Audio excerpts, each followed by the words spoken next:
21ရက်နေ့မှာငလင်းလုံးမယ်ဆိုပြီးအများပြည်သူထိတ်တလန့်ဖြစ်အောင်လုပ်မိတာကြောင့်ရေးယူခံလိုက်ရတဲ့ရွှေရင်ကျော်ဆရာကျွန်း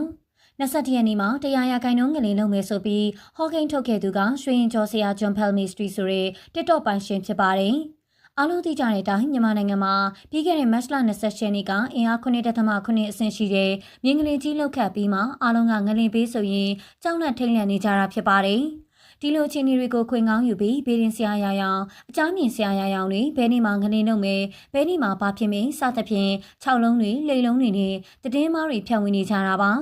အထူးသဖြင့်ဂျွန်းလို့ခေါ်တဲ့သူဟာ3လပိုင်းမှာငလင်းလုံးမယ်ဆိုပြီး post တစ်ခုမှန်သွားပြီးတဲ့နောက်မှာ21ရက်နေ့မြန်မာနိုင်ငံမှာငလင်းကြီးကြီးလှုပ်မယ်ဆိုပြီးတိတိကျကျခံမှန်းထားတာပါ